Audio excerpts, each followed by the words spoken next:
ini tema kita saat ada ujian. Betul nggak tema kita saat ini? Saat ada ujian. Bagaimana? Betul betul. Jadi saat ada ujian, tema kita hari ini kan saat ada ujian. Apa sih ujian? Apa yang ujian? Untuk kita pas lagi sekolah kan kita pernah ngasih ujian, ya kan? Ujian itu ya mungkin sebuah kasih sayang Allah kali kepada kita. Ujian itu ada yang ujian itu menghampiri kita saat lagi down atau lagi saat tinggi mau tinggi mau rendah itu semua sama aja gitu. Yang penting kita bisa mengikhlaskan ujian itu, karena kan kehidupan juga terus berputar ya. Kehidupan terus berputar, kita juga nggak tahu ada ujian atau tidak. Mungkin ujian itu juga salah satu kasih sayang Allah kepada kita mungkin ya. Jadi walaupun ada ujian, Allah kasih kita terima aja dengan ikhlas. Jangan kita merasa kita paling menderita, padahal kan Allah itu kasih kita ujian itu ya karena Allah sayang sama kita. Jadi ujian itu ya mungkin kita bisa terima dengan ikhlas. Ini juga buat diri saya juga. Semoga kita juga bisa ya bisa sama-sama lah. Kita juga sambil belajar di majelis ini.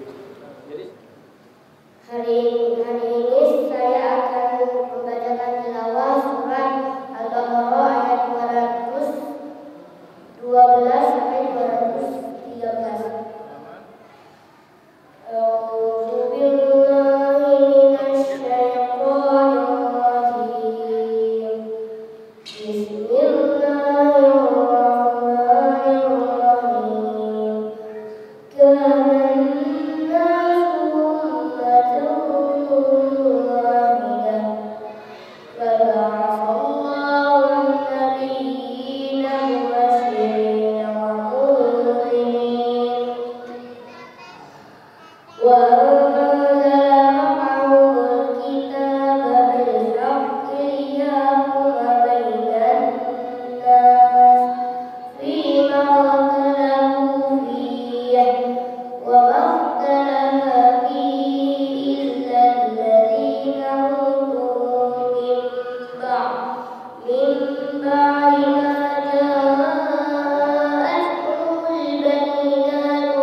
Berusaha terus, jangan pantang menyerah untuk menghafal Al-Quran dan membacanya.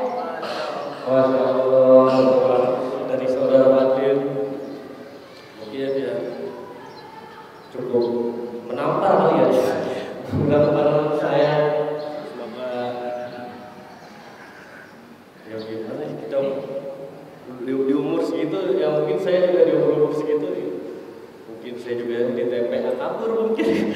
juga nggak tahu sih, masya Allah. Tapi saudara Fadil ini udah dari kecil udah kenal dengan Quran segala macam ya kan. Dan saya pun juga kecil bukan seperti beliau. Dan coba deh untuk yang akhwatnya untuk berobatnya bisa agak maju dikit kali ya, kurang banget kayaknya. Coba deh. Jadi biar agak ini aja, agak kosong beban soalnya. Yang apa juga boleh maju kali ke depan. Udah follow medsos Guroba juga belum? Kalau belum ya kita follow Instagram Guroba @guroba.group. Di situ banyak isi-isi kajian kita, ustaz kita juga, guru kita semuanya. Kalau bisa di follow biar tahu kegiatan apa saja sih yang ada di Guroba itu ya kan. Jadi kalian masih bisa melihat kajian-kajian kita berkelompokkan. Dan saya juga tidak akan berlama lagi. Kita akan menunggu ilmu-ilmu yang akan dikasih untuk guru kita Ustaz Indra Buyapati. Pada Ustaz Indra Buyapati dipersilakan waktu dan tempatnya. Bismillahirrahmanirrahim. Assalamualaikum warahmatullahi wabarakatuh.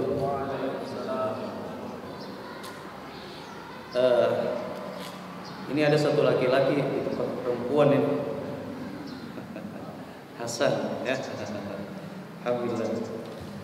Alhamdulillah, wassalatu wassalamu ala Rasulillah wa ala alihi wa man tabi'ahu wa wala. Asyhadu an la ilaha illallah wa asyhadu anna Muhammadan abduhu wa rasuluhu la nabiyya ba'dah. Allahumma shalli wa sallim wa barik ala sayyidina Muhammad ibn Abdullah addal amanah wa ballagha risalah wa nasaha al ummah wa jahada fi sabilillah haqqa jihadi. Rabbi shrah li sadri wa yassir li amri wahlul 'uqdatam min lisani yafqahu qawli. Ilahi in kunta qabilta tawbati wa ghafarta tawbati fa akrimni bil fahmi wal hifzi hatta anna man sami'a qira'ati yazdadu raqata qalbi wa ilana qasiyata qalbi. Ilahi akrimni bi rizqin halal wa rizqni min haythu la yahtasib. Kencang banget ya. Gede banget ya. Sedap. Oke.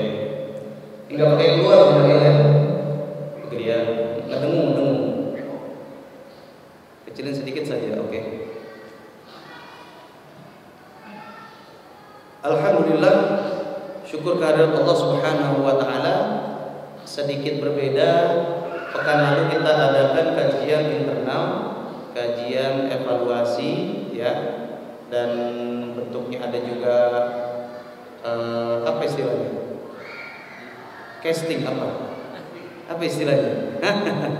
Casting ya. Alhamdulillah, ditunggu hasilnya. Mudah-mudahan membuat manfaat ya, jadi manfaat buat yang lain. Hari ini kita kembali lagi kepada yang normal, rutinitas kita biasa. Harapannya kalaupun kita pindah tempat, kajiannya kita kirim ke sana juga apa-apa. Ya, ada yang dari awal anak membayangkan kita sudah sambangi beberapa sekolahan atau komunitas-komunitas, bisa kita realisasi gitu ya. Siapa punya teman ataupun punya wadah di mana kita bikin acara semisal di sana pun apa, ya. Artinya apa programnya namanya Randi? Guroba Goes to School. Oke, boleh ya. Salawat dan salam senantiasa tercurahkan kepada junjungan kita Nabi Muhammad sallallahu alaihi wasallam beserta para keluarga dan sahabatnya serta para pengikutnya yang istiqomah. Semoga kita semua tergolong dengan mereka, dikumpulkan di akhirat kelak mendapatkan syafaatul husna. Amin. Amin ya rabbal alamin. Jamaah rahimakumullah. Tadi Ananda Fadlin baca ya. Emang sengaja baca itu. Karena kaitannya dengan temanya. Kok pas betul. Masya Allah ya. Tapi anak mau ngajak antum ini buka Quran ya, kita buka sama-sama. Tentang ujian ini ada beberapa bait di Al-Quran yang kita insya Allah bisa ambil hikmah di sana besar. Yang pertama kita coba buka surah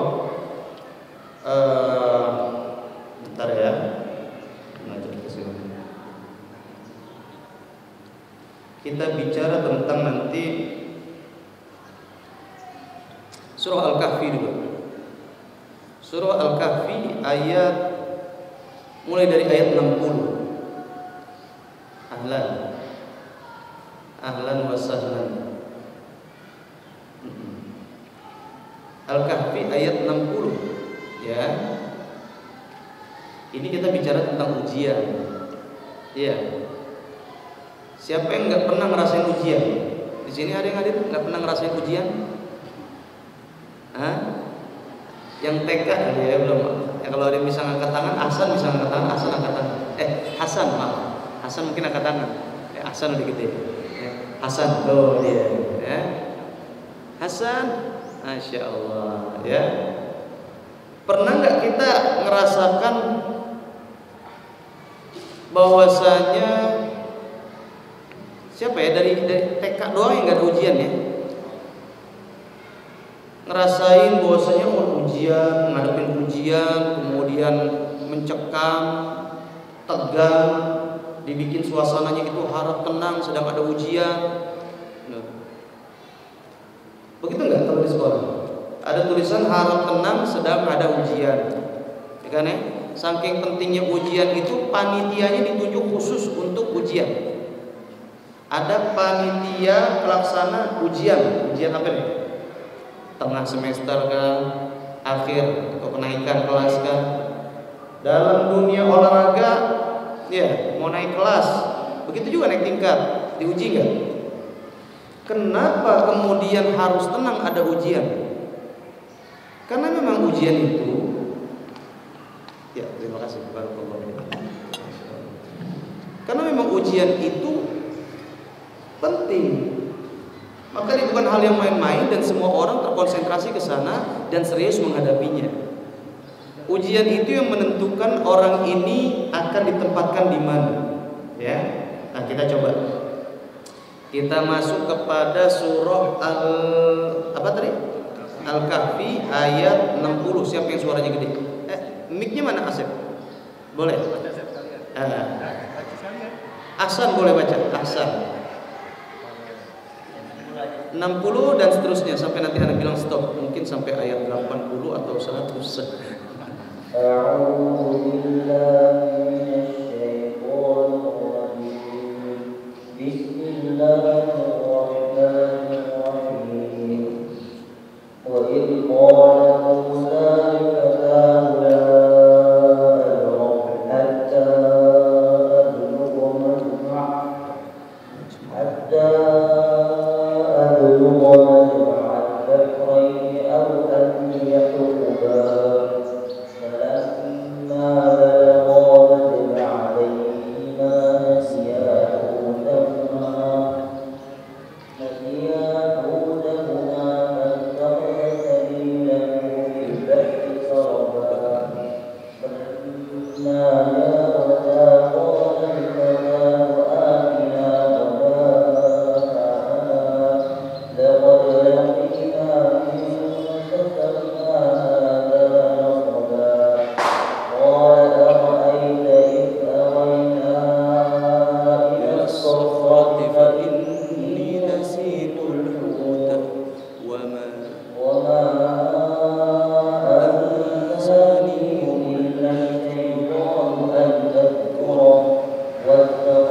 Cukup. Artinya tolong dibaca. Siapa akhi? Siapa nama itu? Adha. Boleh tolong dibaca artinya. Dari 60. Kita simak sama-sama ya. dan ingatkan ketika Musa berkata kepada pengikutnya, aku tidak akan berhenti berjalan sebelum sampai ke pertemuan dua laut. Ini pembantunya diartikan di situ. Ini murid yang mendampingi perjalanan Nabi Musa. Ketika Nabi Musa, kisahnya sampai kejadian ini adalah bahwa suatu waktu Nabi Musa memberikan nasihat kepada suatu kaum, dan kaum itu termotivasi, tersadarkan dengan ceramahnya Nabi Musa ini.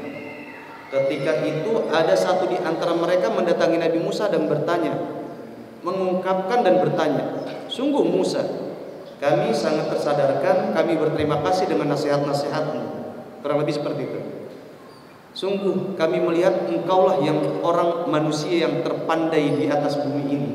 Apakah ada orang lain yang lebih pandai dari engkau, wahai Musa? Nabi Musa ditanya seperti itu. Sehingga beliau menjawab, oh aku belum menemukan. Artinya Nabi Musa merasa beliaulah yang paling pandai di atas bumi ini. Hasilnya Allah menegur beliau dengan perintah untuk mencari seseorang dengan ciri-ciri demikian. Nah, ciri-ciri itulah disebutkan dalam kisah ini bahwasanya Nabi Musa ingin berjalan bersama, ditemani oleh pembantunya tadi, oleh murid yang mengabdi sebenarnya ya. Murid pengabdi kepada dia itu untuk berjalan, la abrahu hatta ablugha majma'al bahraini aw amdi uqba. Pokoknya saya enggak berhenti jalan sampai saya ketemu Majma'ul Bahrain, atau saya akan berjalan seumur hidup kalaupun enggak ketemu. Majma'ul Bahrain, apa artinya di situ? Sampai aku ketemu. Dilanjutkan, Mas Ata. Sebelum sampai ke pertemuan dua laut, atau Allah berjalan terus. Atau Allah berjalan terus sampai ke laut. Sebelum sampai ke pertemuan dua laut. Pertemuan dua laut. Majma'ul Bahrain. Pertemuan dua laut. Nah, ini kalau dulu orang mengartikannya sulit. Gimana pertemuan dua laut? Laut itu kan satu, nyambung semua. Ternyata kita ini alhamdulillah dapat informasi dan video-video orang posting laut itu bergaris. Nah, itulah pertemuan dua laut, kurang lebih seperti itu. Jadi kadar air yang satu dengan air yang satu lagi itu berbeda sama sekali. Ketika dicampurkan, mereka bercampur sesaat kemudian balik lagi. Subhanallah. Ini ada di laut, disebut Majma'ul Bahrain, dan itu memanjang sampai ke pinggir pantai Majma'ul Bahrain itu. Nah, itulah ciri-ciri tempat yang Nabi Musa diperintahkan oleh Allah mencari titik itu, tempat itu, menemui siapa di situ. Makanya Nabi Musa saking kepinginnya menunaikan perintah itu, la abrahu hatta ablugha majma'al bahraini aw amdi uqba. Saya tidak akan berhenti sampai saya ketemu benar-benar dengan Majma'ul Bahrain. Apa Majma'ul Bahrain? Pertemuan dua laut. Sampai ke Majma'ul Bahrain. Kalau nggak ketemu juga, pokoknya saya jalan terus cari. Artinya sebuah spirit pantang menyerah. Paham ya? Oke, falamma, dan ketika mereka sampai ke pertemuan dua laut itu, mereka lupa ikannya. Lalu ikan itu melompat mengambil jaring laut itu. Jadi ini menarik. Dalam perjalanan yang panjang itu mereka menyiapkan pakan, lauk, ya, makanan bekal buat mereka. Disiapin nih makanan, ya. Dikisahkan di situ, falamma jawaza, ketika mereka semua berdua melewati dua laut itu, pertemuan dua laut itu, ya, nasiyahu tahuma, dia lupa terhadap nih makanan lauknya yang dibawa tadi, ikan tadi. Ikannya itu tiba-tiba apa? Lompat, fattakhadha sabilahu fil bahri saraba. Lompat kabur lagi ke laut. Kok lompat kabur lagi ke laut? Ikannya yang dibawa nih sama si Yusha, kalau nggak salah namanya Yusha bin Nun atau apa ya?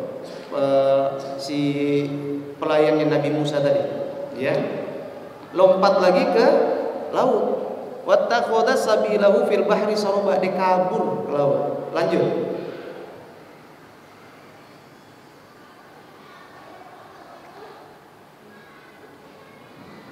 Dan maka ketika mereka telah lalu Musa berkata kepada batunya, bawalah kemari makanan kita, tunggu, kita telah merasa letih karena perjalanan kita ini. Udah lewat jauh jalan kelewatan, tiba-tiba mungkin bahasa kita sekarang kerecek perut bunyi keroncongan gitu ya, tiba-tiba ya kerecek, aduh lapar nih, makan yuk. Udah jauh nih jalan nih, jalan, masya Allah. Makan yuk kita yuk, udah jauh jalan nih gini kurang lebih gitu ya, rasa lapar. Pas Nabi Musa nanya minta makan, atina ghada'ana, ya, ayo sediakan makanan. Ya, laqad laqina min safarina hadza nasaba. Kita udah letih jalan. Tiba-tiba disitulah si pendampingnya Nabi Musa tadi, pelayannya Nabi Musa ini baru ingat, wah iya, lupa tadi ngomong. Apaan dia lupa? Apa ya disebutin?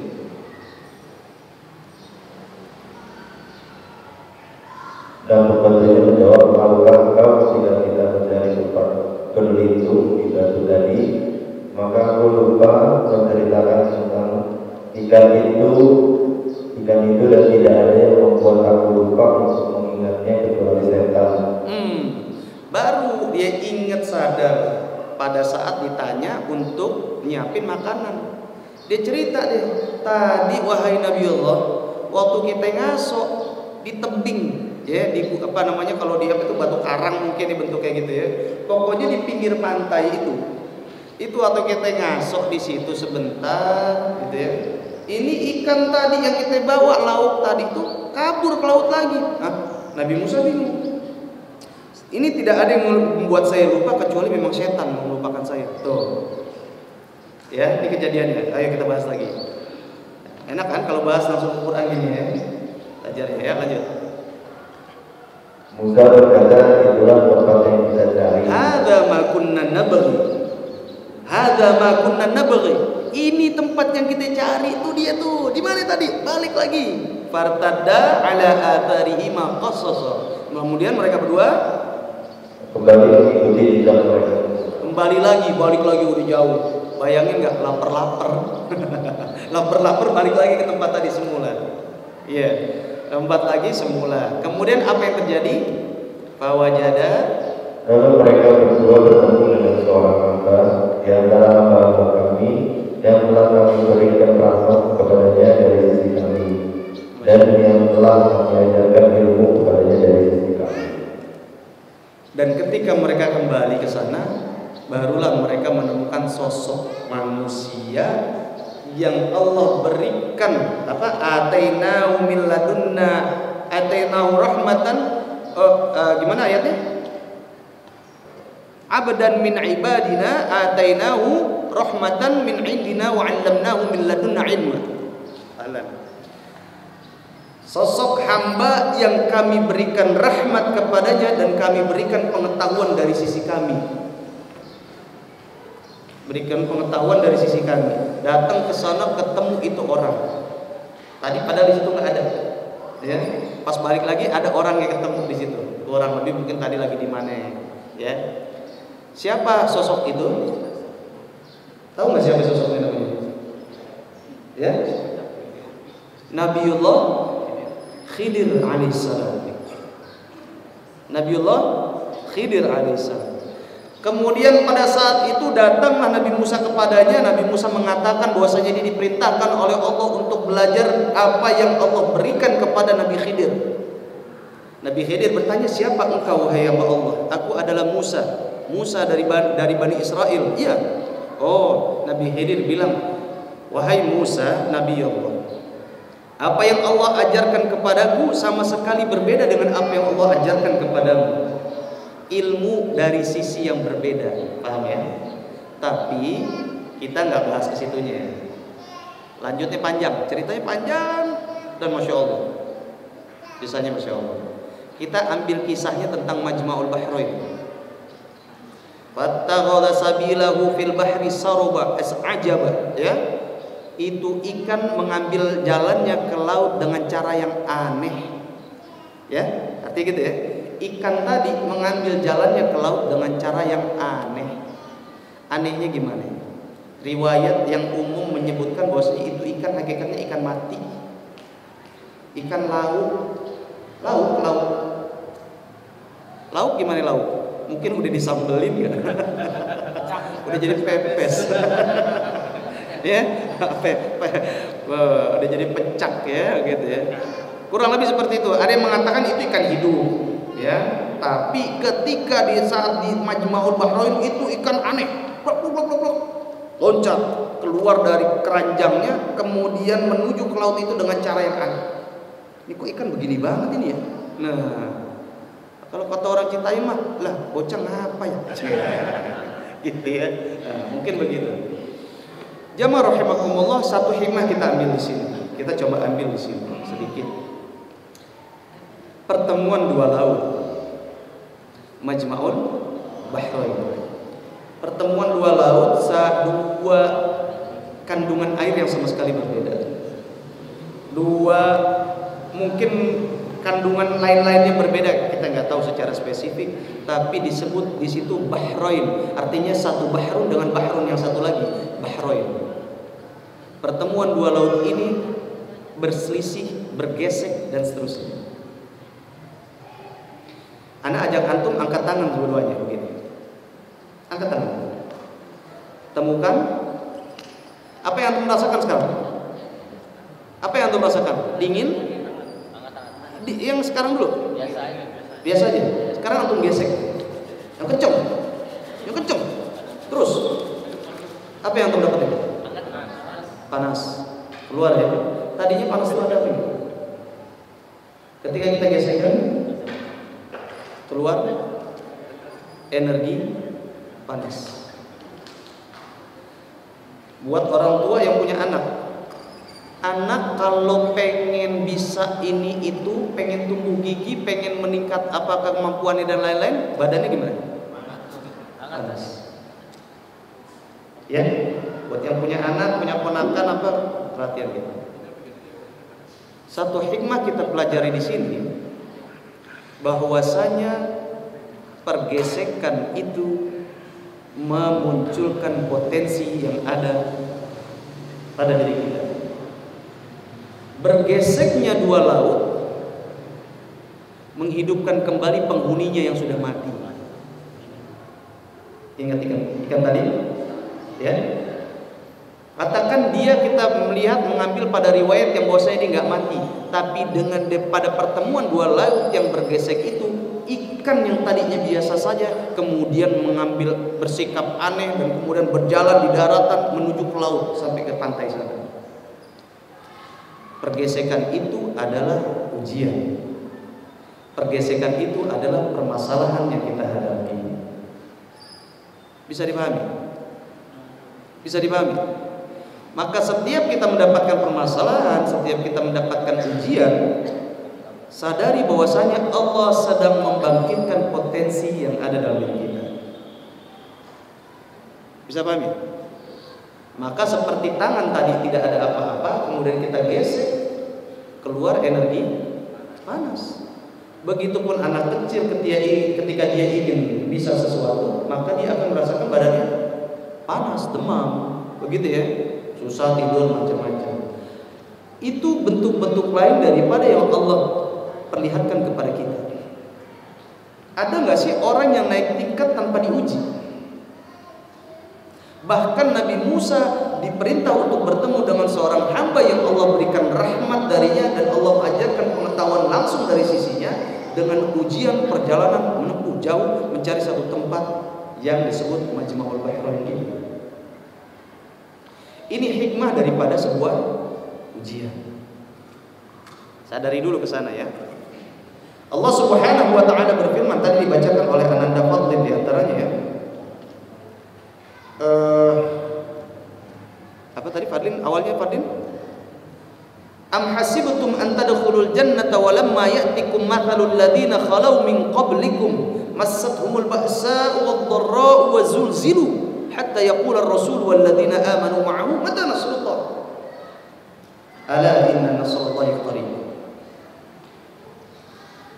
Apakah kalian mengira bahwasanya kalian akan masuk begitu saja ke dalam surga padahal kalian belum diuji sebagaimana diujinya orang-orang sebelum kamu, sebagaimana telah diujinya orang-orang kaum-kaum sebelum kamu?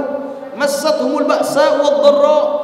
Mereka diuji dengan kesulitan, dengan ketertekanan, dengan mara bahaya. Wa zulzilu, dan mereka diguncang. Diguncang apa yang diguncang? Keimanannya. Imannya diguncang. Hatta yaqula ar-rasul wal ladzina amanu ma'ahu. Sampai-sampai sang rasul dan orang-orang yang beriman bersamanya bertanya-tanya, mata nasrullah, kapan pertolongan Allah ini datang? Tuh, kira-kira Allah menguji kayak gimana ya? Allah pasti menolong, tapi siapa yang sabar dengan ujian? Mata nasrullah, kapan pertolongan Allah datang? Ala inna nasrullahi qarib. Ingatlah bahwa sesungguhnya pertolongan Allah itu sangat dekat. Ya. Wala nabluukum bisyarri wal khairi fitnah. Banyak sekali ayat-ayat tentang ujian-ujian ini. Di ayat lain di surah Al-Ankabut, ahasiban nasu ayyutraku ayyaqulu amanna wa hum la yuftanun? Apakah manusia mengira apakah manusia mengira bahwasanya mereka dibiarkan setelah mereka mengatakan bahwasanya kami beriman dan mereka tidak diuji? Enggak. Bahwa di ujian itu pasti ada di balik komitmen. Saya mau jadi orang yang ini, saya pengen kejar begini-gini, komitmen itu. Dan setelah komitmen ada ujian. Nah, gitu ya. Ini sesi foto-fotonya ya. Yang di foto jangan-jangan hasad terus ini. Babanya. Ya. Maka ujian itu kita melihat ada beberapa hikmah dari ujian yang kita harus sadari. Yang pertama, ya, mohon izin anak minum dulu.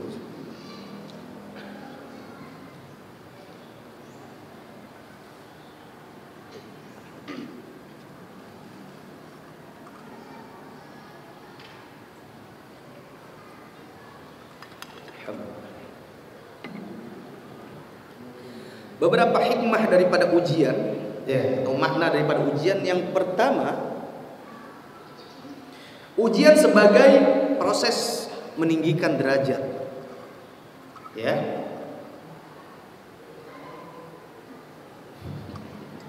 Ya.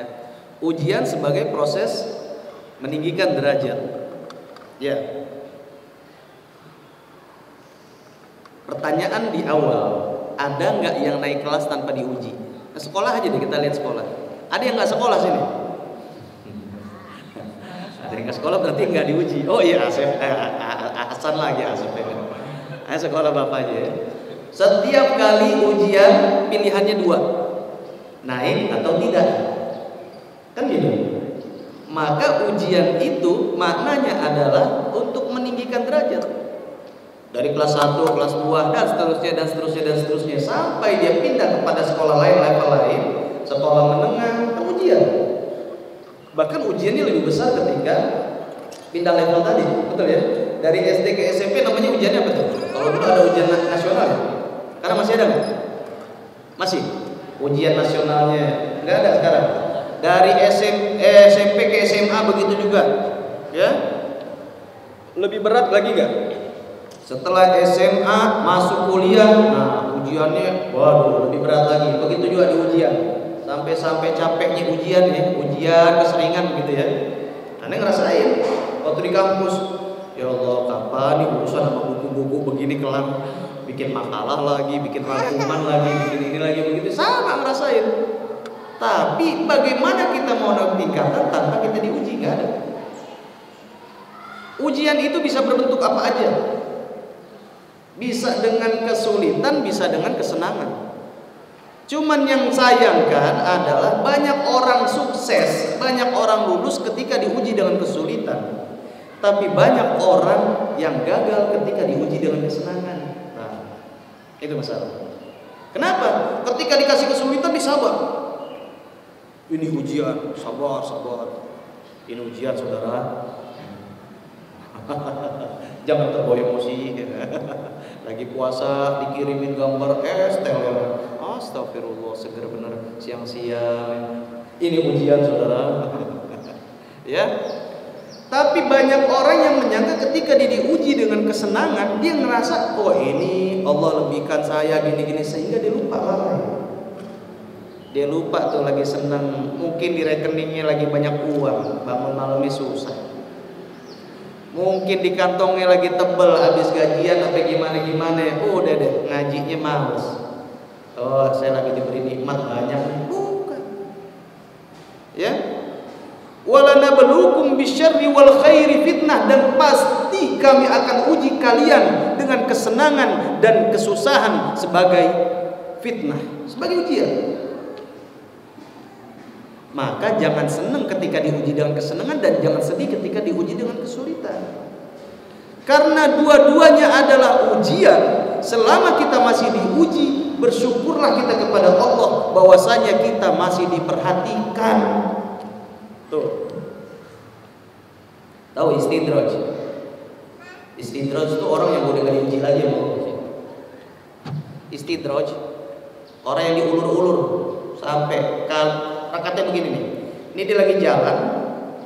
Di depan dia itu jaraknya, arahnya itu adalah jalan terjal. Setelah jalan terjal dia akan ketemu banyak beling-beling. Setelah beling-beling itu banyak bara-bara api sampai dia menuju kepada lahar.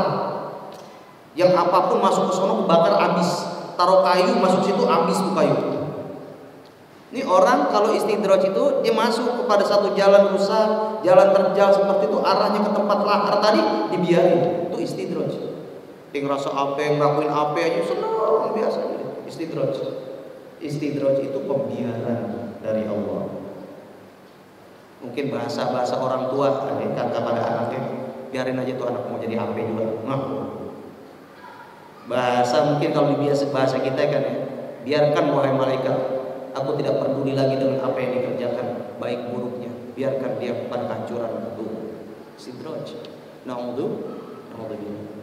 Maka bersyukur kalau diuji dengan kesulitan, dengan kesenangan, hati-hati. Makanya alladzina yunfiquna fis sarra'i wad dharra, ketika kita berinfak itu bukan saat senang doang, saat susah pun kita berinfak, berusaha. Mungkin saat senang 20.000, banyakan dikit 200.000. Saat susah ya paksain 2.000. Yang penting angka 2-nya nggak hilang. Iya, 200 perak jangan, ya 200. Ya, jamaah rahimakumullah, adalah makna yang kedua. Makna yang kedua adalah ujian sebagai penebus dosa atau penggugur dosa-dosa kita. Hadis Rasul sallallahu alaihi wasallam dari Aisyah radhiyallahu anha. Ma yusibul muslim. Ana ulangi. Ma yusibul muslimu min nasabin wala hammin wala hazanin wala adan wala ghammin hatta syauka yushakuha illa kafarallahu biha min khotoyahu. Tidaklah orang Islam, tidaklah seorang muslim merasakan kelelahan, keletihan, ya. Ini enak kan? Tapi masanya dia nanti lewat dan rasakan ujiannya macam-macam, dan dia menjadi besar tumbuh dengan ujian-ujiannya. Ada dulu, maaf sebelum ayat ini ya, sebelum hadis ini kita bahas. Anak dulu pernah ingat waktu di pesantren itu diceritakan sama guru anak lupa namanya, sosoknya siapa ya? Kalau nggak salah namanya yang kita kenal apa? Tongki gitu ya. Kan ada boneka Tongki gitu ya. Ternyata Tongki itu Tongki ya. Masih ingat nggak boneka Tongki? Oh iya, Hah? Eranya beda ya? Oh mungkin anu masih presidennya masih Fir'aun. Presidennya Fir'aun coy. Udah jadi fosil kita.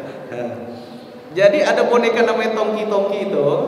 Kita suka mainin yang kalau ditarik bawahnya gitu ya, mulutnya kebuka gini-gini. Dari kertas lipat-lipatan. Nah, cari deh, ada tuh boneka Tongki.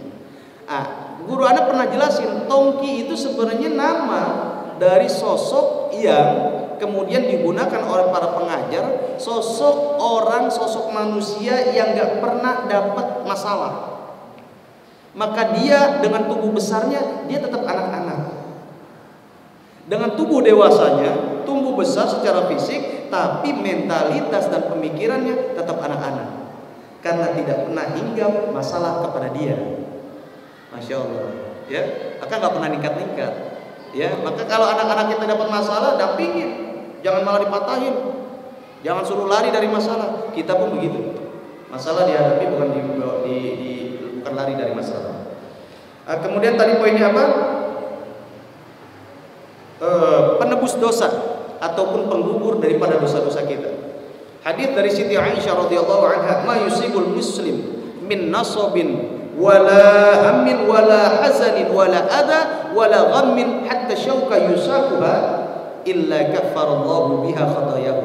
Tidaklah seorang muslim itu mendapatkan sebuah keletihan, kecapean, ya, ataupun dia merasakan kegundahan, atau dia merasakan penyakit, atau dia merasa gangguan-gangguan sampai dengan ada duri yang menusuk daripada kulitnya, kecuali dengannya dia dihapuskan dosa-dosanya. Masya Allah. Mau berangkat kerja udah rapi-rapi, necis, wangi semua, tiba-tiba tetangga nyiram kembang di atas, kesiram. Ya Allah, syukuri aja. Siapa tahu ada dosa kita yang penghapusannya pakai begitu. Kalau duri aja bisa menjadi penebus atau penggugur dosa kita, apalagi yang lain-lain. Tiba-tiba jalan kepaduk kakinya, tuh Allah, ujung kaki rasanya kayak gimana ya tahu. Ya Allah, apalagi sampai kukunya ngelopai. Pernah nggak tuh? Ya, kulit yang melupas, ya Allah, sakitnya awet. Ya, naik angkot pala kejeduk, aduh. Yang senyum-senyum berarti ngerasain. Pernah gitu ya. Itu semua bagi orang yang beriman, bagi orang Islam itu adalah bentuk pengguguran dosa. Illa kaffarallahu bihi khatayahu. Tidaklah dia mendapatkan itu semua kecuali memang Allah akan menghapus, menggugurkan dengannya dosa-dosanya. Dosa-dosa kecil, ya, kafarah, ya. Enak gak? Enak gak gitu? Berarti kejedot aja terus. Kesiram aja terus. Besok-besok lihat lewat tetangga gitu ya. Ya. Wah, banyakin lagi airnya siramnya. Nah, biar dosanya makin banyak. Masya Allah. Yang ketiga, ujian adalah sebagai pembersih jiwa.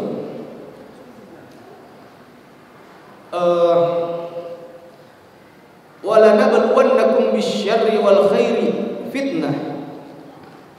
Allahumma shalli alaihi. Apa ayatnya? Tadi Fadlin baca apa? Am hasibtum an tadkhulul jannah? Oh bukan ayat itu. Tapi potongan ayatnya gini. Wala ya'lamanna Allahu alladhina shadaqu wala ya'lamanna Allahu al-kadhibin. Dengan ujian itu Allah dapat menjadi jelas bagi Allah. Artinya bukan berarti sebelumnya Allah nggak jelas, bukan. Allah menguji hambanya ini memilih jalan apa ketika diuji. Dari hasil ujian itu Allah melihat siapa hamba-hambanya yang memilih jalan lain ataupun jalan yang lain-lain. Maka siapa yang kemudian dengan ujian itu dia menjadi orang yang jujur, orang yang tetap dengan keimanan, atau siapa yang munafik? Contoh. Antum tahu waktu kisah pertama kali hijrah Rasulullah SAW sampai ke kota Madinah, belum ada masjid, ya, belum bikin masjid di sana. Tiba-tiba Rasulullah SAW sholat, ya, bersama sahabatnya, kemudian sholat ngadepnya itu ngadep ke Baitul Aqsa, Masjidil Aqsa, Baitul Maqdis. Kok bisa begitu? Kenapa nggak ngadep Ka'bah? Belum. Waktu di Mekah, Rasulullah sholat selalu menghadap ke Baitul Maqdis juga, menghadap ke Baitul Maqdis, tapi Ka'bah depan beliau. Jadi serambangan, ya, gitu ya, sejajar. Sholat ke Baitul Maqdis, tapi Ka'bah depan beliau, begitu.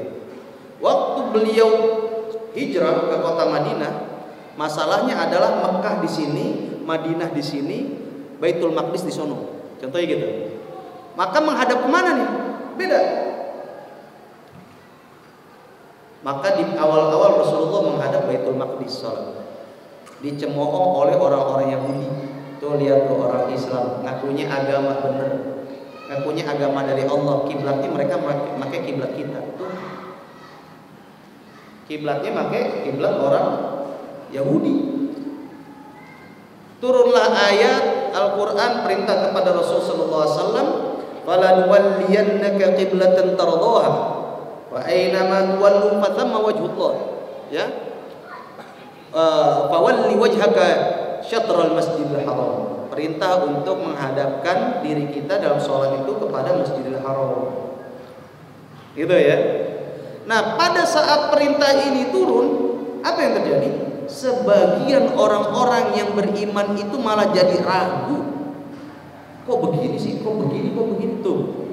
Maka dengan itu, dengan perintah itu Allah tahu siapa, makin jelas siapa yang menjadi benar-benar pada keimanan, siapa yang kemudian menjadi munafik. Itu fungsi ujian yang berikutnya. Ya, maka diuji dalam sebuah tim, dalam sebuah kegiatan-kegiatan ya. Banyak orang-orang yang tulus melakukan ini, banyak orang yang cuma ikut-ikut, cuma ngerame-ramein, niatnya lain, banyak. Nah, ujian itu akan menguji itu semua, membedakan dan memisahkan. Berikutnya, ujian adalah ujian atas keyakinan terhadap pertolongan Allah Subhanahu wa taala. Tadi, ya. Hatta yaqula ar-rasul wal ladzina amanu ma'ahu mata nasrullah. Sampai-sampai orang-orang yang beriman, sang rasul dan orang-orang beriman bersamanya mengatakan, kapan nih pertolongan Allah datang? Ujian. Biar tahu. Antum tahu waktu kejadian perang Badar. Perang Badar, kaum muslimin jumlahnya berapa pasukannya? 313-300an. Kaum kafir berapa waktu itu? 1000. Kemarin tuh dites tuh, ngomong 1000, nggak boleh ketemu, bibirnya nggak boleh rapat. Iya, udah bisa ya. Gimana? 1000 tapi nggak boleh rapat. Seceng, gitu ya, bisa ya? Seceng, rapat nggak kan? Kaum kafir pada saat itu 1000, kaum muslimin 300-an orang. Yang terjadi adalah Allah mengirim bantuan berupa malaikat. Ya, Allah mengirimkan pasukan malaikat turun, tapi yang terjadi apa? Yang melihat tuh pasukan cuman pasukan orang kafir. Kaum muslimin nggak ngelihat pasukan yang Allah turunin itu, cuma mereka ngelihat ada angin, muter-muter begini, tapi pasukan kafir ngeliatnya, rame bener. Wih, siapa-siapa aja mereka, pasukan putih-putih pada gini datang, subhanallah. Tapi pasukan itu junud dan lam tarawha, pasukan yang kalian tidak bisa melihatnya. Tuh, masya Allah. Ini janji Allah. Allah akan memberikan pertolongan apapun bentuknya, karena kita nggak tahu. Ya, tapi ujian itu dengan diuji makin nggak kita sabar. Ya. Wa nablum Allahumma shalli ala Muhammad. Ana lupa ayatnya. Pertamanya gimana ya? Mulai-mulainya nih. Allahumma shalli.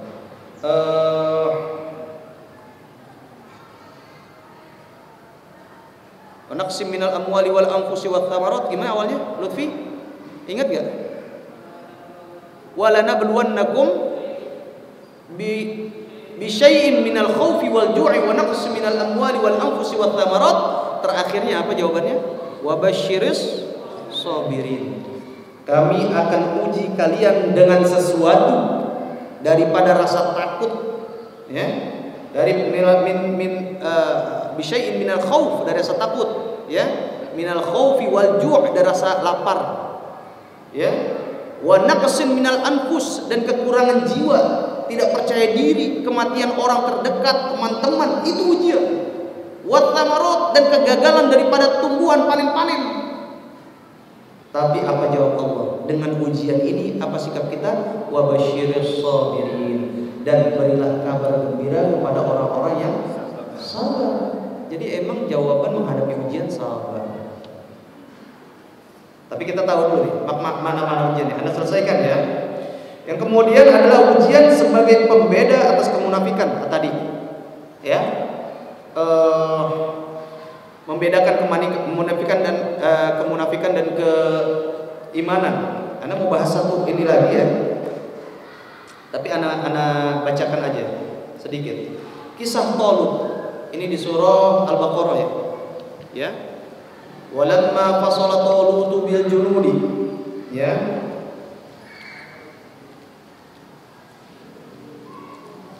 Falamma fasala Talut bil junudi qala inna Allaha mubtaliikum binahar. Faman syariba minhu falaysa minni wa man lam yat'amhu fa innahu minni illa man iqtarafa ghurfatan bi yadihi. Dan ketika Talut berserta pasukannya itu sampai kepada sebuah sungai tempat air untuk mereka minum di gurun, ya, Talut berkata kepada pasukannya, siapa yang minum air ini bukan termasuk daripada pasukanku, tapi siapa yang enggak minum dia masuk pasukanku, kecuali minumnya cuman mani ghtarufa ghurfatan bi yadihi, dia cuman mengambil menggayungkannya itu dengan tangannya segini doang. Fasyaribu minhu illa qalilan minhum, tapi ternyata pasukannya itu rame-rame minum banyak-banyak. Yang minum cuma segini doang, cuma sedikit. Jadilah yang minum banyak-banyak itu mereka menjadi lemah, lemes dan mundur. Yang tersisa hanya sedikit saja pasukan Talut itu. Enggak taat. Ya, diperintahkan gitu enggak taat. Akhirnya apa janji Allah? Kam min fi'atin qalilatin ghalabat fi'atan katsiratan biiznillah. Berapa banyak golongan kecil mengalahkan golongan-golongan besar dengan izin Allah. Tetap akhirnya Talut menangkan. Tapi Talut menang, tapi orang-orang yang enggak taat tadi kira-kira gimana? Munafik. Inilah terjadi pada kisah juga perang Uhud. Ketika Rasulullah SAW mengajak pasukan para sahabatnya untuk berperang di Uhud, menyambut pasukan itu di luar kota Madinah, di Jabal Uhud sana, tiba-tiba dalam perjalanan sudah terkumpul banyak 1000 orang berangkat. Di tengah jalan ada orang munafik ngompor-ngomporin, namanya Abdullah bin Ubay bin Salul, gembongnya munafikin. Sebelum masuk Islam dia adalah pemimpin kabilah tertentu, kabilah besar di Madinah, dan beliau sangat dengki terhadap Rasulullah. Rasulullah datang dari Mekah sebagai orang yang diketuakan, yang menjadi pemimpin terbesar di situ. Abdullah bin Ubay bin Salul ini iri, dengki sama Rasulullah. Tapi Rasulullah tetap memberikan dia tetap ruang terus. Kan ini orang dihormati sebelumnya, maka jangan dihinakan. Kasih ruang. Yang terjadi apa? Ngerogotin dari dalam. Waktu perjalanan dari Madinah kepada daerah Uhud itu sekian kilometer kurang lebih, mungkin sekitar 5-7 kilometeran ya. Ya, perjalanan kaki. Tiba-tiba Abdullah bin Ubay bin Salul ngomporin, namanya komporator. Tukang ngomporin. Kalau provokasi namanya provokator. Iya, kalau komporin komporator. Jadi ngomporin. Berhasil dia memprovokasi sebagian daripada orang pasukan muslim. 300 orang dari 1000 pasukan itu mundur, nggak jadi nyampe sampai ke Uhud. Tuh, ya, masya Allah. Siapa yang ikut sama Rasulullah, itulah yang kemudian benar-benar keimanan tauhid. Tapi siapa yang ikut Abdullah bin Ubay bin Salul tadi, tuh, munafik nih, masuk golongan itu. Masya Allah. Kemudian, oh iya, Anda mau menyelesaikan tadi sedikit lagi ya. Masih ada waktu ya? Masih ya? Talut tadi. Talut ini adalah pada zaman Nabiullah Daud alaihissalam. Ketika waktu itu, ingat nama satu, Daud. Apa? Daud. Ya. Ada orang penguasa jahat, ya, pasukannya kuat, badannya gede-gede, namanya Jalut. Nabinya apa? Daud. Musuhnya Jalut. Tiba-tiba umatnya Nabi Daud ini, dari pemimpin ini mereka sangat takutan ngadepin Jalut. Tahu kuat-kuat Jalut itu pasukannya. Mereka minta untuk siapa ditunjuk sebagai pemimpin panglima untuk menyerang daripada Jalut.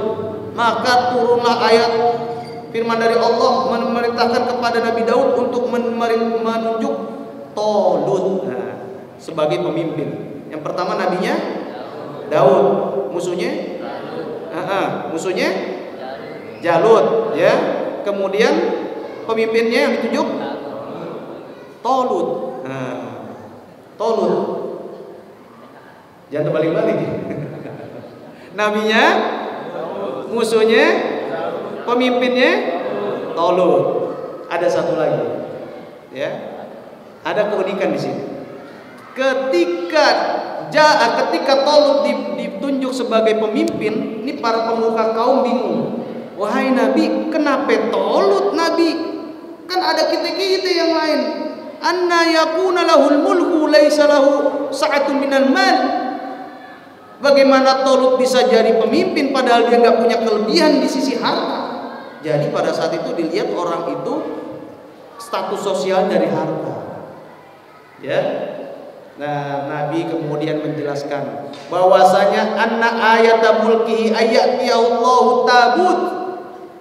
Bahwasanya tanda-tanda bahwasanya dia layak dijadikan pemimpin kalian adalah Allah mengirimkan kepada dia satu benda namanya tabut. Apa ya? Tabut. Nabinya? Musuhnya? Pemimpinnya? Bendanya? Tabut. Apaan tabut? Ngaji lama-lama nggak tahu tabut. Tabut kalau di puncak. Kabut. Kabut itu kan kalau kabur ya. Kabur. Tabut itu dijelaskan adalah fihi sakinatun min rabbikum wa baqiyatun mimma taraka alu Musa wa Haruna tahmiluhul malaikah. Ini sedikit dimensi berbeda. Anak kalau yang kayak gini-gini tadabburi Quran tuh Masya Allah, melihat satu hal yang ternyata begini ya. Tabut itu, ini antum kalau ditanya orang biar ngerti ya. Tabut itu adalah kotak tempat penyimpanan benda. Kotak aja kotak. Fihi sakinatun, tapi disebutkan kotak itu di dalamnya itu ada ketenangan. Kok bisa begitu? Nggak tahu juga nih kenapa jadi ada ketenangan dalam kotak. Fihi sakinatun ya mir rabbikum wa baqiyatun mimma taraka alu Musa wa Haruna tahmiluhul malaikah. Nah, ini menarik. Ternyata memang para pemimpin kaum pada saat itu lagi nyari-nyari di mana tabut berada. Tabut tuh hilang, peninggalan Nabi Musa dan Nabi Harun. Dalamnya apa kotak itu, kotak tabut itu? Ternyata dalamnya itu adalah perkakas, bekas sisirnya gitu ya, apa gitu, cermin atau apa di dalam tabut itu. Siapa orang Padang di sini? Angkat tangan deh. Nah, di Padang itu disebutnya apa ya? Ada istilahnya tabui. Cari tahu, Mas Doni cari tahu. Anak orang Pariaman, kalau orang Pariaman tabui. Kalau mau Ramadan itu ada acara tabui. Tabut artinya tabut. Yang menarik apa? Ketika mereka semua mencari-cari di mana tabut itu, warisan daripada peninggalan Nabi Musa itu, Nabi Musa dan Nabi Harun itu pada nggak ketemu. Tiba-tiba tabut itu ada di rumah Talut. Tahmiluhul malaikah, dibawa sama malaikat ke sono. Tuh dia kenapa? Padahal orangnya nggak kaya, tapi Allah berikan dia pengetahuan yang baik dan fisik yang bagus. Talut. Tapi kenapa dia ya? Ternyata dialah yang ditunjuk itu tabut nyampenya ke rumah Talut dibawa oleh malaikat. Masya Allah. Ya, oke, dalam perjalanannya kemudian Talut mengajak pasukannya untuk ikut. Ada yang gerendengan ikutnya, ada yang mau ikut beneran, ada yang ikut cuma partisipasi doang. Tiba-tiba diuji dengan air sungai. Nah, kelihatan itu yang tetap nurut sama dia, minumnya cuma segenggaman gini aja. Udah, yang lain haus nggak ada waktu, minum banyak-banyak deh. Yang minum lebih daripada segenggaman ini, sedekapan seperti ini, lemes. Pada lemah dan seterusnya. Jamaah rahimakumullah. Jadi inilah diantara makna hikmah, makna dan hikmah daripada ujian itu. Maka ketika ujian itu datang, apapun bentuknya, kembalikan itu pada kesadaran kita melihat siapa yang memberi ujian ini. Paham ya? Ketika ujian itu bisa kesulitan, kemudian mengeluh dan terdiam dalam keluhan, tenggelam dalam keluhan. Lihat bahwasanya qadarullah wa masyaallah fa'ala. Allah telah menetapkan dan Allah berkehendak atas segala tindakannya, maka ini adalah ketentuan Allah. Tinggal apa di balik ujian ini, potensi apa yang akan kita dapatkan setelah ujian ini kita lalui. Bisa dipahami? Ya. Tapi pesannya di dalam surah Al-Munafiqun ayat 9 Allah Subhanahu wa taala berfirman, ya ayyuhalladzina amanu la tulhikum amwalukum wala auladukum an dzikrillah wa may yaf'al dzalika fa ulaika humul khasirun. Ya, karena ujian ini kita hidup. Ya, hidup itu pasti diuji. Ya. Maka dengan hidup itu kita diberi nikmat, dengan nikmat itu jangan kita lalai. Jangan lalai dengan harta, amwalukum wala auladukum. Janganlah sampai anak kalian dan harta kalian melalaikan kalian daripada mengingat Allah. Itu ingat. Apapun ujian datang, ingat kepada Allah. Ngelihat teman dapat ujian, lihat ingat kepada Allah. Semua beda-beda orang. Sejuta orang ujiannya beda-beda, beda-beda. Ya, 1 miliar orang beda-beda nggak? Beda-beda. Yang kena COVID bareng-bareng apa aja, yang dirasain beda-beda, keluarganya, tetangganya, lingkungannya dan seterusnya beda-beda. Itulah ujian. Tapi sadari satu, ujian datangnya dengan ketentuan Allah. Ya, maka katakanlah Masya Allah. Atas apa yang telah terjadi selalu katakan Masya Allah. Ya, adalah sudah ditetapkan oleh Allah dan Allah berkehendak. Ya, berkehendak, maha berkehendak. Kalau yang suatu yang belum terjadi katakan insya Allah, jika Allah berkehendak. Ya. Jamaah rahimakumullah, closing.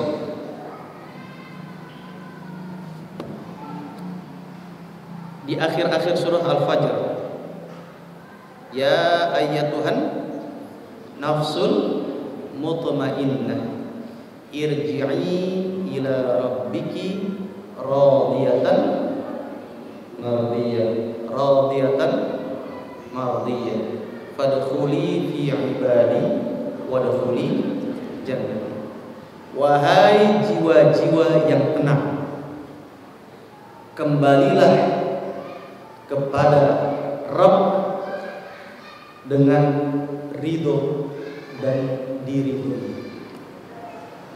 Radiyatan itu ridho kitanya, paham ya? Mardiyah diridhoi, Allah ridho sama kita. Bisa dipahami? Radiyatan kitanya ridho, mardiyah kita diridhoi, Allah yang ridho kepada kita. Untuk Allah ridho kepada kita, kitanya radin dulu. Kita ridho terhadap apa yang telah Allah tentukan buat kita. Kita ridho terhadap Allah tetapkan untuk kita. Baru kemudian Allah ridho kepada kita dan kita disebut mardiyah, yang diridhoi. Maka jangan menyesali ujian. Jangan menyesali permasalahan yang datang ke kita. Jangan menyesali nasib ataupun pembagian yang kita dapat dari Allah yang sudah Allah tentukan buat kita. Karena kalau kita tidak ridho, tidak mungkin Allah akan ridho kepada kita. Tapi kalau Allah biar ridho kepada kita, kitanya ridho dulu terhadap ketentuan Allah. Makanya radiyatan baru mardiyatan. Paham ya?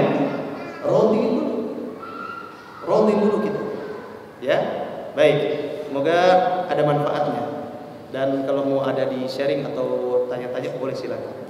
Terima kasih.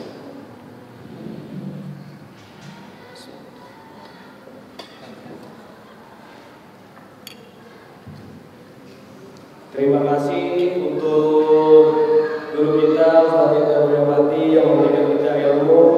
Semoga beliau diberikan kesehatan, panjang umur, dipanjangkan rezekinya.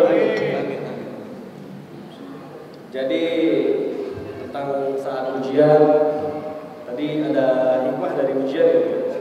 Hikmah dari ujian itu kan tadi ada seperti meninggikan derajat kita, akidah, terus ada seperti fitnah, yaitu terus penggugur dosa. Ya kan kalau penggugur dosa itu kan kita juga melawan seperti kayak kita sakit, kita jangan mengeluh, kita jangan suzon kepada Allah. Jadi kita harus menikmati seperti tadi Ustaz Guru kita bilang, walaupun kita senang, walaupun kita susah, kita tetap harus ingat kepada Allah.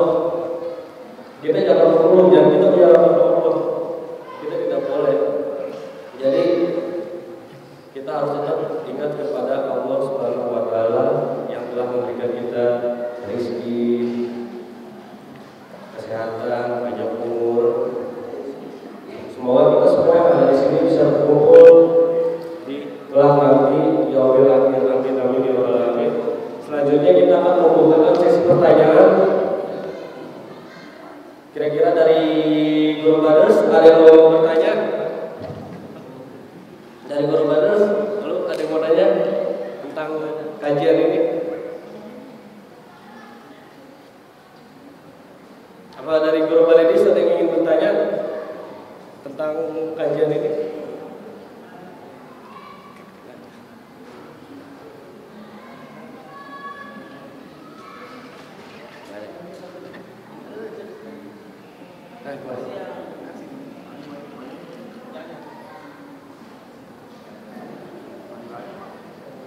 Assalamualaikum warahmatullahi wabarakatuh. Waalaikumsalam. Saya mau menjawab yang terlibat di surat yang tulisannya Nabi itu Al-Kahfi. Al-Kahfi. dia berarti yang tulisannya Nabi sendiri ya. Nah itu bagaimana kan yang diberikan Mama, Papa. itu kan kajian suami. Bedanya, maksudnya diberikan ilmu gimana? Yang di belajar Oh iya, oh iya. Baik. Ini langsung aja sebentar. Pembahasannya kalau ke sana memang nggak di sini, nggak saat ini, tapi memang panjang gitu. Cuman kita ambil momentum pertemuannya itu di Majmu'ul Bahrain. Kita poinnya tadi Majmu'ul Bahrainnya. Tapi tentang pertemuan mereka berdua dan perjalanan mereka berdua itu panjang lagi. Insya Allah nanti ada waktu, ada kesempatan kita bahas sama-sama ya. Tunggu aja dan follow Instagram. Iklan juga ya. Ya, seperti itu ya. Jadi siapa tahu nanti ada waktunya kita kaji tentang bagaimana dimensi perjalanan Nabiullah Musa dan Nabiullah Khidir. Itu menarik sekali dan banyak pelajaran-pelajaran besar di sana. Ya, gitu ya Mas siapa namanya? Muhammad Firyawan Ahlan. Ya, gitu ya. Oke. Lanjut ya. Dari akhwatnya ada yang ingin bertanya? Ya deh, nanya deh.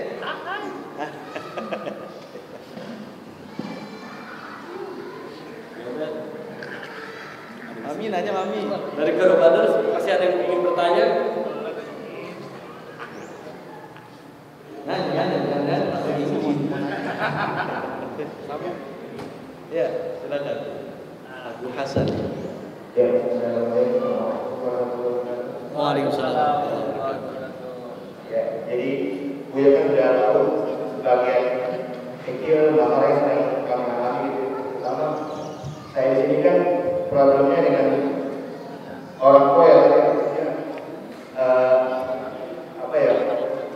Saya mungkin ya di sini mengenal orang tua dalam menyelesaikan masalahnya, tetapi ya di sisi lain orang tua tidak tidak terima kalau saya intervensi dalam masalahnya. Sedangkan yang jikalau saya tidak masuk dalam, mungkin ya masalah tersebut tidak akan selesai. Seringkali saya berseberangan dengan orang tua gitu. Jadi seolah-olah saya dianggap dianggap tidak kompatibel dengan beliau. Terus bagaimana saya menyikapi hubungan saya dengan orang tua ketika saya membantu tapi saya malah apa ya berarti ya dikucilkan yang tidak sejalan dengan beliau, apa yang beliau yakin, apa yang beliau lakukan ini kan dia sangat ini yang memberikan bagi beliau ini juga bagi keluarga sendiri. Baik. Ya, ya, Rizki, Ahmad Rizki alias Syambu. Ya. Peringatan buat yang lain, buat anak juga. Nggak layak seorang anak itu ngajarin orang tua. Fungsi anak kepada orang tua tuh ngingetin. Maka kita sebagai pengingat, bukan ngajarin. Adapun kondisinya seperti apa, itulah ujian kita. Bahwasanya yang terjadi adalah kita diuji dengan pemahaman, pandangan, pemikiran orang tua kita sendiri. Ternyata bentuk ujiannya ini adalah menguji akhlak kita. Apakah kita tetap hormat kita tanamkan pada mereka, atau kita malah menjatuhkan mereka, melemahkan dia? Bisa jadi itu semua adalah ujiannya di kita juga. Kita nerima ya, orang tua kita kayak gitu, terima dulu. Cuman kita jangan lupa-lupa ngingetin terus aja. Mau dibilang gimana-gimana nggak apa-apa, kita sebagai anak ngingetin terus. Mau dibilang oh begini gini nggak apa-apa, ingetin terus. Tapi jangan ngajarin, ya. Tidak layak. Seorang anak itu nggak layak. Tidak ada anak yang lebih pandai dari ayahnya, dari ibunya, enggak. Karena kita bisa seperti ini karena kebodohan mereka yang kita lihat. Tapi hakikatnya mereka itu pandai. Bisa jadi mereka itu bisa lebih pandai dari kita. Mereka belajar dulu, biaya belajarnya itu buat kita makan. Biaya belajar mereka itu, biaya sekolah lagi dipakai buat lahiran kita. Biaya dia untuk beli buku, untuk ikut pelatihan-pelatihan, untuk apa? Bisa jadi untuk beli baju kita. Jadi mereka ngalah untuk kita. Ya, biaya mereka mau belajar lagi itu dipakai untuk belajarnya kita sekarang. Maka ujian kita adalah menghadapi orang tua kita sekarang apa? Tetap kita meletakkan hormat setinggi-tingginya sama mereka. Jangan kita ngajarin mereka, tapi ngingetin, gitu ya. Buat siapa aja ini? Buat anak juga pribadi. Sama orang tua kita ngingetin. Masalah ngingetin kemudian sekali dua kali diingetin baru ingat, atau bisa 10 kali 20 kali nggak inget-inget, bisa jadi. Itu ujiannya adalah kita. Kita dihadapkan pada sosok orang tua yang ini mungkin punya masalah begini-gini, ingetin terus. Tapi jangan paksa mereka untuk ikutin kita langsung. Itu mereka juga perlu melek dan mereka perlu sadar dulu. Ya, sampai mereka melihat, oh iya anak saya benar. Oh iya mungkin begini-gini dan seterusnya. Gitu ya. Ujian di kita itu lebih besar itu. Ya, jangan sampai kita merasa lebih benar, lebih ini. Hati-hati. Tetap doakan terus mereka. Doakan terus, jangan sampai mereka itu misalnya salah jalan, jangan sampai mereka tetap dalam kesalahan jalannya, bukan. Doakan mereka sadar cepat. Doakan ya Allah mereka sadar. Kalau doa seorang sahabat terhadap saudaranya yang lain aja pada saat goib, pada saat temennya itu nggak ada didoain, itu aja mustajabah. Apalagi doa anaknya kepada orang tua saat orang tuanya nggak tahu, saat orang tuanya jauh, saat orang tuanya tidur, kira-kira gitu. Ya terus. Setiap orang tua punya masalah. Kan masalah beda-beda, besar kecilnya. Besar kecil itu bukan dinilai dari nominal, bukan semata-mata nominal. Bisa jadi besar kecilnya itu bermasalah dengan status sosial, bisa jadi dengan kehormatan, bisa jadi dengan kenakalan, naudzubillah. Kayak gitu ya. Bisa jadi dengan lain-lain sebagainya. Nah, inilah hikmah. Satu hikmah bahwasanya ini sangat mungkin terjadi kepada siapapun yang punya orang tua. Tolong simak sedikit. Ini hikmah besar.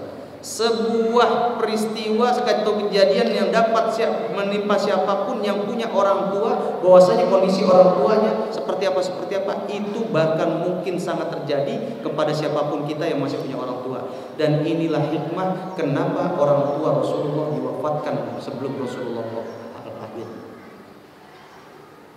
Itu orang tuanya diselamatkan daripada hal-hal sedemikian. Insyaallah.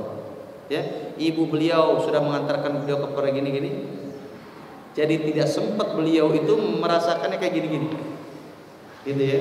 Rasulullah kira-kira orang tuanya susah gini-gini, enggak ada ceritanya. Karena Allah diselamatin deh orang tuanya disimpan. Mereka udah sampai nganterin Rasulullah sampai ke masuk pada sulbi ibunya, ya kan? Masuk kepada rahim ibunya, selesai. Sebelum lahir ayahnya diwafatkan. Selesai udah tugasnya. Nah, gitu ya. Nah, kalau kita tugasnya orang tua kita masih ada, tugas kita ngingetin. Masalah ngedengerin langsung sekarang nanti itu misterinya. Jawaban dari Allah nggak tahu, tapi doakan dan usaha terus. Ya, doakan. Masalah kita kemudian dianggap atau enggak itu juga ujian. Ujian dianggap atau enggak, tapi nggak harus langsung seperti itu. Ya sambung. Ya, sadari juga buat kitanya. Jangan kita ngingetin orang kitanya nggak inget. Suka gitu nggak? Ngingetin orang tapi kita nggak inget, jangan. Gitu ya. Turut prihatin tapi sama-sama kita punya masalah. Ya, yang lain?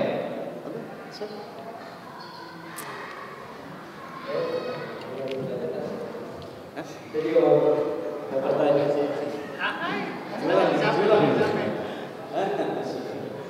enggak ini tentang ujian juga kan Ustaz. Apa kalau kita menghadiri majelis ilmu terus keadaannya kan hujan atau apa itu kan termasuk ujian.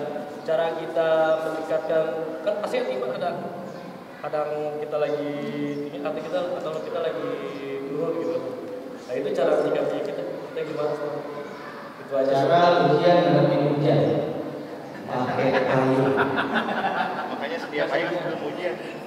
Sedia payung sebelum ujian. Cara ujian ngadepin hujan pakai payung, pakai jas hujan. Ujiannya bukan hujan, malas. Ketika malas, apapun kejadian kecil pun menjadi alasan untuk tidak melakukan. Gitu ya. Hanya ujiannya malas bagaimana? Nah, itu baru hujan, belum tsunami. Tsunami, ngaji mah tetep aja ngaji, hebat. Lagi tsunami, ngaji tetep, masjidnya roboh. Tsunami gitu. Itu hebat itu. Iya, saya bercanda aja sebenarnya. Ya, kalau cukup silakan. Ya, kita bentuk doa ya. Bismillahirrahmanirrahim. Kita tundukkan hati kita di hadapan Allah Subhanahu wa taala. Berharap taufik dan ridhonya, semoga Allah memberikan kita kekuatan atas segala yang Ia tentukan kepada kita berupa ujian dan halang rintangan, berupa permasalahan-permasalahan dan juga kebutuhan-kebutuhan. Semoga Allah Subhanahu wa taala kuatkan hati kita, kuatkan badan kita untuk menjalani apa yang menjadi bagian kita untuk menempuh. Dan juga pada keluarga, orang tua, sahabat-sahabat, anak-anak keturunan, teman-teman jamaah sekalian. Ala hadiniyah wa kullu niyatin shalihah wa ila hadrati Rasulillah sallallahu alaihi wasallam bisirril Fatihah. A'udzu billahi minasyaitonir rajim. Bismillahirrahmanirrahim. Alhamdulillahi rabbil alamin arrahmanir rahim maliki yaumiddin. Iyyaka na'budu wa iyyaka nasta'in ihdinas siratal mustaqim siratal ladzina an'amta 'alaihim ghairil maghdubi 'alaihim waladdallin. Amin. Astaghfirullahaladzim, astaghfirullahaladzim, astaghfirullahaladzim wa natubu ilaih. Bismillahirrahmanirrahim. Alhamdulillahi rabbil alamin. Hamdan yuwaffi ni'amahu wa yukafi'u mazidah. Ya Rabbana lakal hamdu wa lakal syukru kama yanbaghi li jalali wajhikal karim wa 'azimi sultanik. Subhanaka la nahsi thana'an 'alaika anta kama athnayta 'ala nafsika. Falakal hamdu hatta tarda wa lakal hamdu idza radita wa lakal hamdu ba'da ridha. Allahumma shalli wa sallim 'ala sayyidina Muhammadin fil awwalin wa shalli wa sallim 'ala sayyidina Muhammadin fil akhirin wa shalli wa sallim 'ala sayyidina Muhammadin fi kulli waqtin wa hin wa shalli wa sallim 'ala sayyidina Muhammadin fil mala'il a'la ila yaumiddin wa shalli wa sallim 'ala sayyidina Muhammadin hatta tarithal ardha wa man 'alayha wa anta khairul warithin. Allahumma rabbana ighfir lana wa li walidina warhamhum ahsana mimma rabbawna shighara. Allahumma barik lana wa barik fi majlisina. Allahumma barik lana wa barik fi masjidina. Allahumma barik lana wa barik fi ikhwanina. Allahumma barik lana wa barik fi ashabina. Allahumma barik lana wa barik fi talamidina. Allahumma barik lana wa barik fi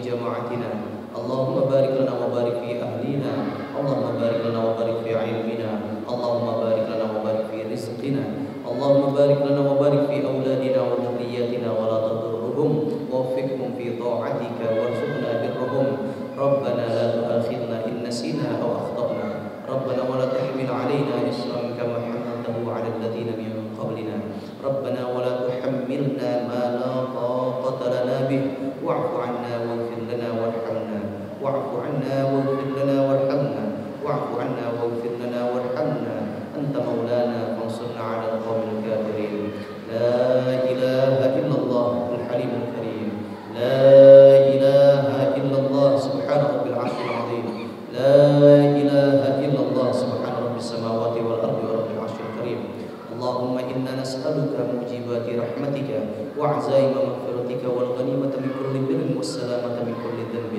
اللهم لا تدع لنا ذنبا إلا غفرته ولا هما وغما إلا كشفته ولا كربا إلا فرجته ولا سقما إلا شفيته ولا حاجة إلا قضيتها ولا حاجة إلا قضيتها ولا حاجة إلا قضيتها يا الله برحمتك يا أرحم الراحمين. اللهم انفعنا بما علمتنا وعلمنا ما ينفعنا وارزقنا علوما تنفعنا في الدين والدنيا والآخرة. ربي زدنا علما وارزقنا فهما. ربي زدنا علما وارزقنا فهما. ربي زدنا علما وارزقنا فهما.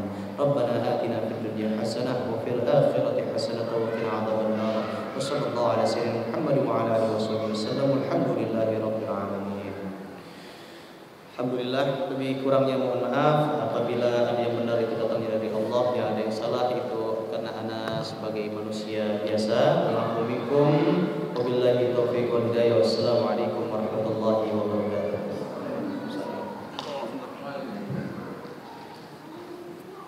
Kita akhiri kajian ini dengan beristighfar 3 kali, astagfirullahaladzim, dan alhamdulillah 3 kali, dan doa penutup majelis. Subhanallah. Wassalam.